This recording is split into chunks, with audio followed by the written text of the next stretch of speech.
Alright, so student athletes, should their pay be legalized? Next slide.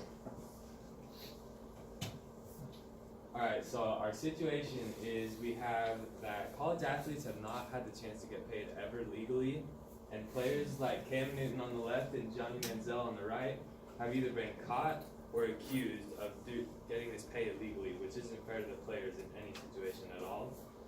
And I believe that this stress isn't fair to them either. Next slide.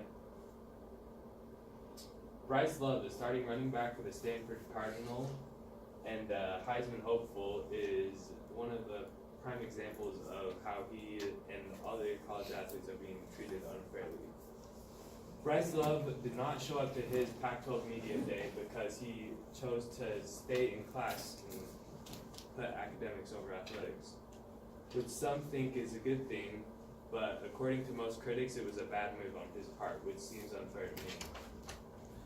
Athletics and the players should be able to prioritize their academics over their athletics and not have this stress on them.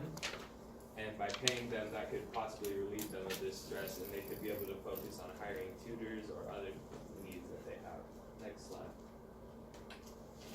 My brother Matthew Coffey was a former Brighton High School soccer player and a college athlete. He graduated last year from the University of Portland, played 4 years, and he luckily got a full ride scholarship to play, but not a lot of players have that opportunity to get that payment and to have all their schooling paid for and all their meals paid for.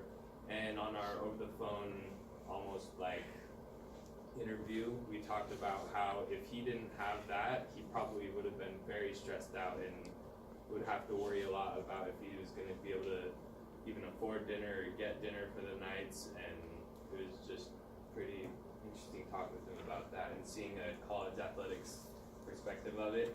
And he gave me this quote on his opinion on whether or not college athletes should be paid or not. Next slide. It reads, I think that it definitely depends on the sport and how much money that program brings in. For example, myself as a Division I soccer player should not be paid because my sport is not an extremely high revenue generating sport. However, a college football player at an Alabama or large BCS school should be paid because they're generating millions upon millions of dollars for the university every year. Next slide.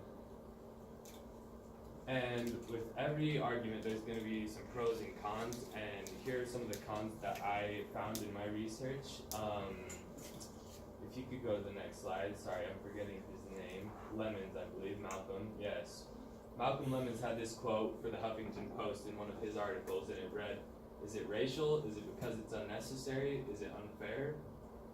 And Malcolm said this quote because he does believe that if there was pay, that it would become racial, and it would become unnecessary, and it would be unfair to other players. But with this pay, it's not going to always be fair, but we can make it as fair as possible. Next slide. Overall, I think we need to legalize it, and if we can pay players based on their performance, that can have a great effect on the pay scale and how there could be a minimum and maximum per semester, and how we can just help try and relieve these players of their stress. And by doing this, the NCAA will also be able to make their name more well known for showing that they care for the players. Thank you.